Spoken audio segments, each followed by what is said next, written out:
7 Action News, more trouble could be in store for General Motors on the heels of billions in payouts announced recently for ignition switch deaths and injuries.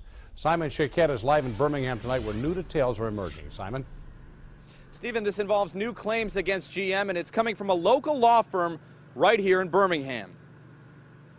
Unfortunately, we can't bring people back. We can't restore limbs. It's the best we can do. GM recently made international news announcing it would be spending up to billions of dollars to compensate victims and their families for deaths and injuries from ignition switch failures. Payments would come 90 to 100 days from claims being filed. This program is designed to help claimants. But in the fine print, the payout programs listed vehicles you had to have driven to be qualified for those payouts.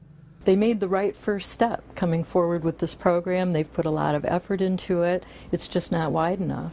Danny LeBlanc is with a LeBlanc law firm in Birmingham, a warranty and injury litigation expert. She now represents more than a dozen families who she says have also paid dearly for GM's mistakes. The majority actually have suffered a death in their family.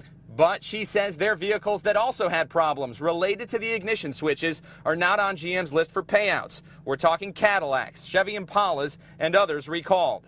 We recalled the 2010 to 2014 Camaros because they became aware that a driver's knee could accidentally hit the key and knock the ignition switch and turn it off, and you get the exact same result. GM has acknowledged more than 50 crashes and 13 deaths related to faulty ignition switches. Among the cars on their list of payouts, the Chevy Cobalt, Pontiac G5, Saturn Sky, and others.